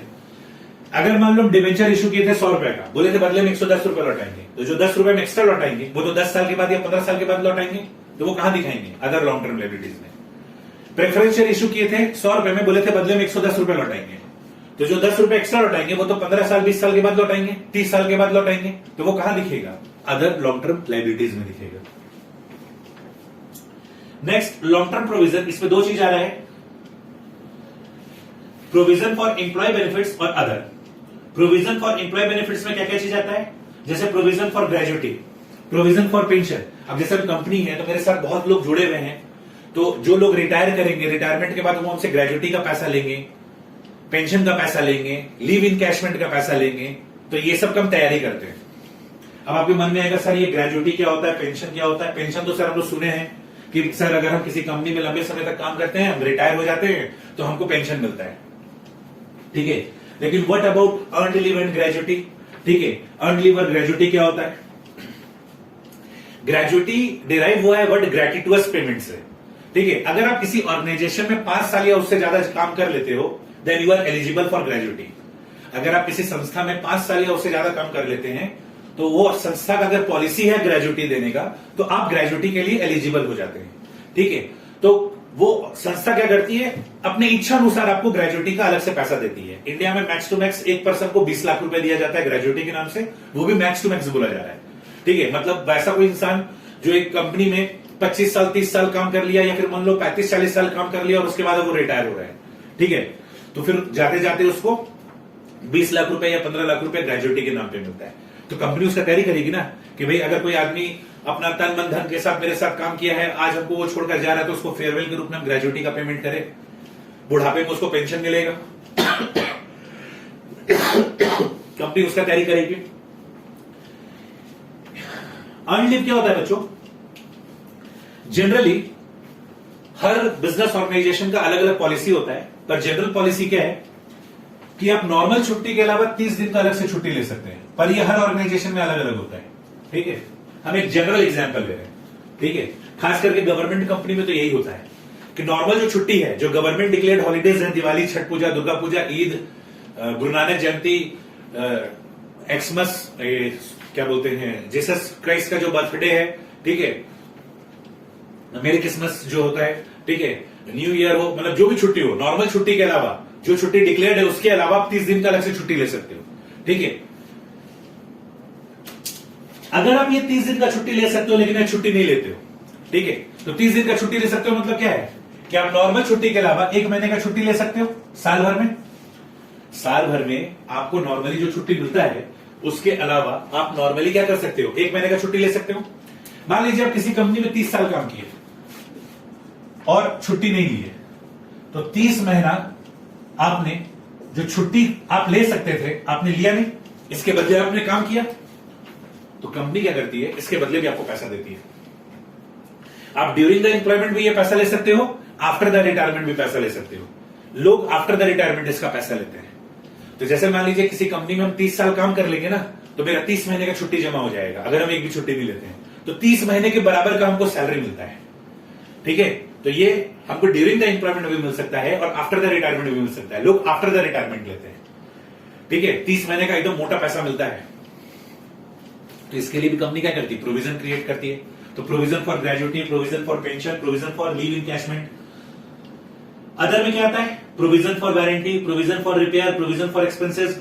मान लो कुछ रिपेयर करवाना है, उसका प्रोविजन कर रहे हैं। प्रोविजन क्या होता है, फ्यूचर में होने वाला एक्सपेक्टेड लॉस जिसका हम तैयारी करते हैं।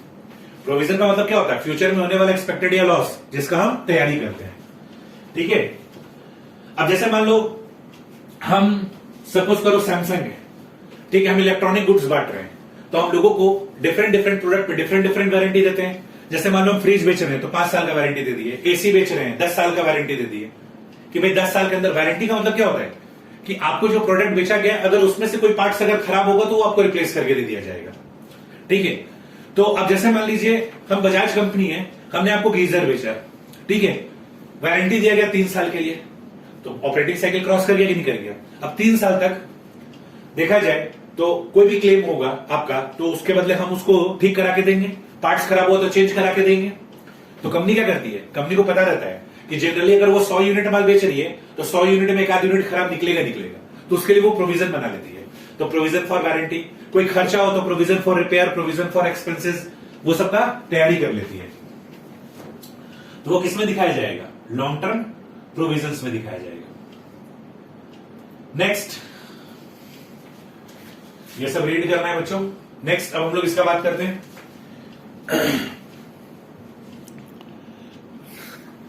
शॉर्ट टर्म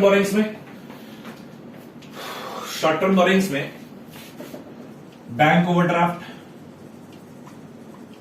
कैश क्रेडिट, ये सब आता है, ठीक है। मतलब ऑपरेटिंग साइकिल से कम का अगर आपका लोन है, ऑपरेटिंग साइकिल के अंदर का लोन है, तो कहां दिखेगा, शॉर्ट टर्म बोरिंग्स में। Loan repayable on demand from bank, from other party, loan and advances from related party, मतलब ये सब विद इन ऑपरेटिंग साइकिल होना चाहिए। डिपॉजिट्स लियो, आप भी कंपनी 6 महीने का एफडी करवाए, आपने पब्लिक को बोला कि आइए 6 महीने का एफडी करवाइए, 1 लाख रुपए का एफडी कराइए, 6 महीने के बाद 1,10,000 देंगे। तो आपने जो एफडी लिया, ठीक है, अदर लोन्स एंड एडवांसेस। तो फर्दर आप जो भी लोन ले रहे हैं, सिक्योर्ड है कि अनसिक्योर्ड है, क्लासिफाई करिए। गारंटर है तो उसके बारे में डिस्क्लोजर दीजिए। अगर आपने कोई डिफॉल्ट किया तो उसके बारे में डिस्क्लोजर दीजिए। पॉइंट नंबर डी में देखो ये बात लिख दी है, बैंक ओवरड्राफ्ट और कैश क्रेडिट को यहां शो करना है। और यही बात दोबारा कि अगर 1 अप्रैल 2021 के बाद जो लॉन्ग टर्म बोरिंग्स का करंट मैच्योरिटी होगा उसको शॉर्ट टर्म बोरिंग्स में दिखाएंगे। अभी लिखवाए थे ना कि 1 अप्रैल 2021 से पहले अगर कोई लॉन्ग टर्म बोरिंग्स है उसका करंट मैच्योरिटी, डिवेंचर वाला एग्जांपल, उसको कहां दिखाया जाएगा? अदर करंट लायबिलिटी में दिखाया जाएगा। लेकिन 1 अप्रैल 2021 से वो चेंज हो चुका है, अब वो कहां दिखाया जाएगा? शॉर्ट टर्म बोरिंग्स में दिखाया जाएगा।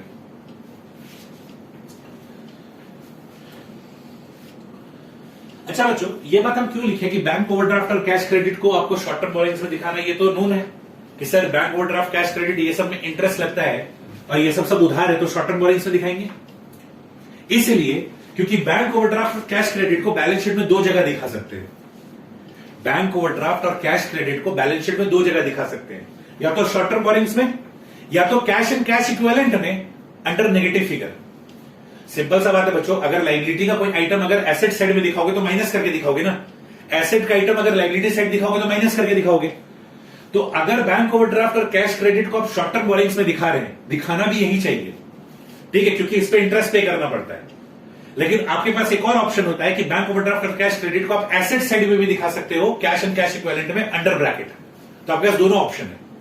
तो बैंक ओवरड्राफ्ट और कैश क्रेडिट, इन दोनों को आप शॉर्ट टर्म बोरिंग्स में दिखा सकते हो, कैश एंड कैश इक्विवेलेंट में भी दिखा सकते हो। क्वेश्चन साइलेंट रहेगा तो ऑलवेज शॉर्ट टर्म बोरिंग्स में दिखाएंगे, इसलिए हम अलग से लिख के दिए, क्योंकि भाई इसके लिए हमको इंटरेस्ट पे करना पड़ता है। बैंक ओवरड्राफ्ट पे भी इंटरेस्ट लगता है, कैश क्रेडिट पे भी इंटरेस्ट लगता है। लेकिन अगर क्वेश्चन आपको बोले कि कैश एंड कैश इक्विवेलेंट में ब्रैकेट में दिखाओ, तो वहां पर भी दिखा सकते हैं।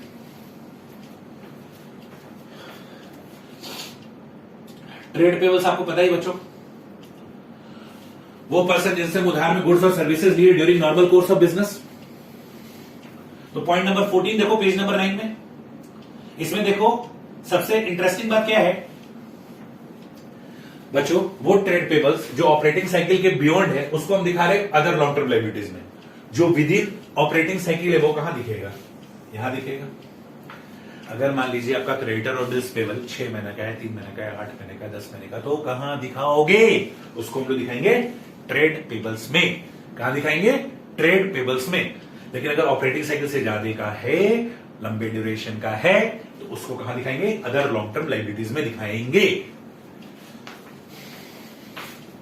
अच्छा, एक नया चीज आया बच्चों, पॉइंट नंबर ए देखो, ट्रेड पेबल्स एजिंग शेड्यूल। ये भी 1 अप्रैल 2021 से आया है कि आपको अपने ट्रेड पेबल्स का डिस्क्लोजर के लिए आपको ये टेबल बनाना पड़ेगा। ठीक है, आपको ये बनाकर दिखाना पड़ेगा कि कौन सा ट्रेड पेबल्स आपका 1 साल से कम का कितने का है, 1 से 2 साल का ट्रेड पेबल आपका कितने रुपए का है, 2 से 3 साल का ट्रेड पेबल कितने रुपए का है, और 3 साल से ज्यादा का ट्रेड पेबल कितने रुपए का है। तो ये ट्रेड पेबल एजिंग शेड्यूल ये भी 1 अप्रैल 2021 से लागू हुआ है। ठीक है, ये रियल लाइफ में अब दिखाया जाएगा। Next, other current liability, point number C के बारे में बात हो रहा है। Current maturity of finance lease obligation. अगर मान लीजिए आप फाइनेंस पे बिल्डिंग लिए हो, ठीक है, फाइनेंस लीज पे बिल्डिंग लिए हो, 25 साल का लोन था, आपने बिल्डिंग एक्वायर कर लिया, 25 साल में आपको उसका इंस्टॉलमेंट का पेमेंट करना है, तो 24 साल हो चुका है, अब 1 साल बचा हुआ है, तो जो 1 साल का लोन का पैसा बचा हुआ वो कहां दिखाओगे? अदर करंट लायबिलिटीज में। Interest accrued but not due, interest accrued and due सब यहीं पे दिखाना है, मतलब अक्रूड इंटरेस्ट को, इनकम रिसीव्ड इन एडवांस को यही दिखाना है, अनपेड डिविडेंड को भी यही दिखाना है।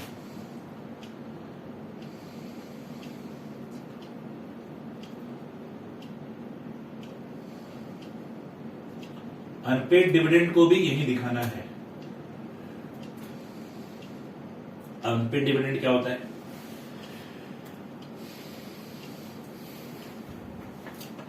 होता क्या है बच्चों, कंपनी के जो शेयर होल्डर होते हैं सबको डिविडेंड भेज दिया जाता है।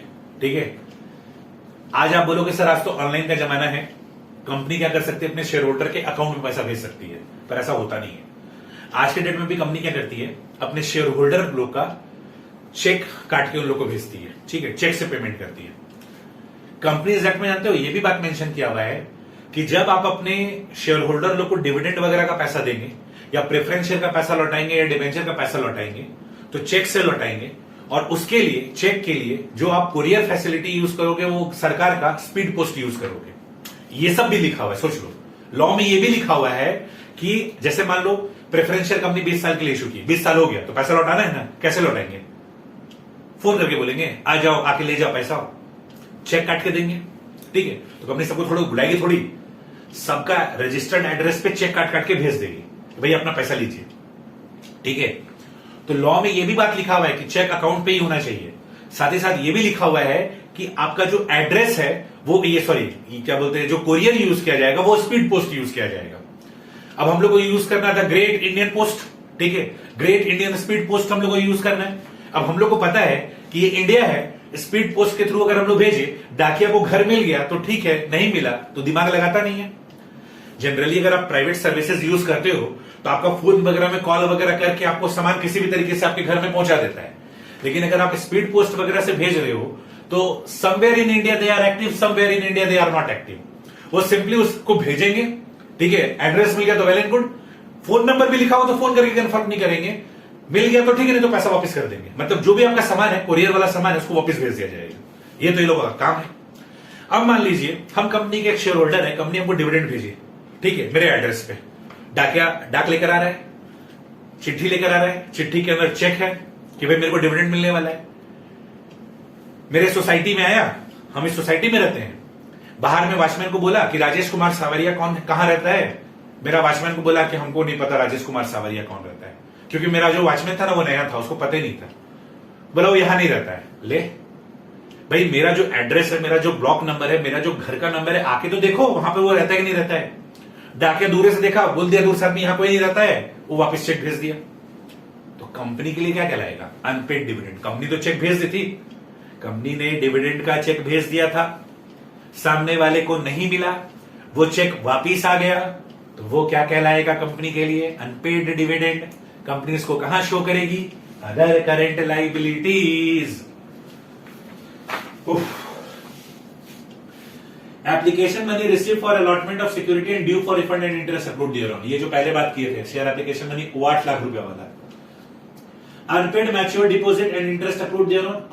अनपेड मैच्योर डिबेंचर, वो डिपॉजिट जिसका आपको पेमेंट करना है लेकिन आपने पेमेंट नहीं किया है, उसका इंटरेस्ट। वो डिबेंचर जिसका रिडेम्पशन करना है, जिसका रिडेम्पशन नहीं किया, उसका इंटरेस्ट। सब कुछ यही डिस्क्लोज करना है। और अदर पेपर, अगर आपके पास ट्रेड डिपॉजिट या सिक्योरिटीज डिपॉजिट है तो उसको बोरिंग्स में नहीं दिखा सकते। अगर लॉन्ग टर्म में तो अदर लॉन्ग टर्म लाइबिलिटीज में दिखाइए, शॉर्ट टर्म में तो अदर करंट लाइबिलिटीज दिखाइए। कॉल्स इन एडवांस और इंटरेस्ट पेबल को भी यही दिखाते हैं। अदर पेबल का और भी एग्जांपल दिया हुआ है, outstanding expenses, provident fund payable, ESI payable, with holding tax, net output GST payable. तो ये सब जो टैक्सेस वगैरह पे करना है, आउटस्टैंडिंग एक्सपेंसेस वगैरह पे करना है, पीएफ का पैसा पे करना है, ये सारे के सारे को कहां दिखाएंगे? अदर पेबल्स में दिखाएंगे। विथ होल्डिंग टैक्स क्या होता है बच्चों?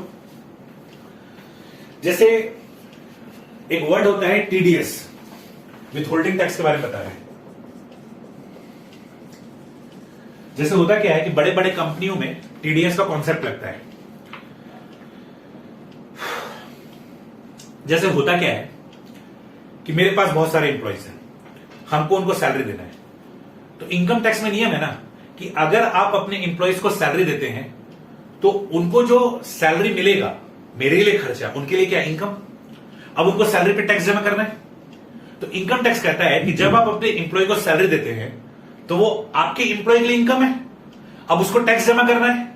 तो हो सकता है कि आपके इंप्लॉय पढ़े लिखे नहीं हो, अच्छा से टैक्स जमा ना करें, तो आप एक काम करिए, जब आप पे करते हैं ना तो उनके हिस्से का टैक्स काट लीजिए और उनको नेट ऑफ टैक्स का पेमेंट कर दीजिए। जैसे मान लीजिए एक इंप्लॉय है, उसको आप 10 लाख रुपए सैलरी देते हैं, 10 लाख में 1 लाख रुपए टैक्स बनता है, 9 लाख रुपए उसको जाएगा। तो भारत सरकार कहती है कि हे एम्प्लॉयर, तुम 10 लाख रुपए उसे मत दो, तुम उसे 9 लाख रुपए दो, और जो 1 लाख रुपया बाकी है जो टैक्स का है वो तुम मेरे पास जमा करवा दो। तो कंपनी उसको क्या बोलती है? TDS payable. कंपनी उसको क्या बोलती है? TDS payable. अब देखा जाए, आज हम सैलरी का पेमेंट कर रहे हैं, हमारा टैक्स काट के रख लिए। अब टीडीएस क्या है ना, क्वार्टरली जमा होता है, तो देखा जाए 2 महीना 3 महीना होल्ड करने के बाद ही हम उसको जमा करेंगे, इसलिए इसका नाम पड़ा with holding tax. With holding tax का ये एग्जाम्पल है। तो हम अपने इंप्लॉय को सैलरी दिए, उसके हिस्से का टैक्स हमको सरकार को जमा करवाना है, तो हम क्या करेंगे? सैलरी में से टैक्स काट कर उसको बाकी पैसा दे देंगे और टैक्स का पैसा सरकार को देंगे। लेकिन टैक्स का पैसा इमीडिएटली सरकार को नहीं देते, 2-3 महीना हमको होल्ड करना पड़ता है, क्योंकि जब जब ड्यू डेट आता है तब तब हम उस पैसे को जमा कर सकते हैं। तो अभी अगर मान लीजिए हम टैक्स काटे हैं तो हमको काट कर अपने पास होल्ड करना पड़ेगा, उसको बोला जाता है विथ होल्डिंग टैक्सेस।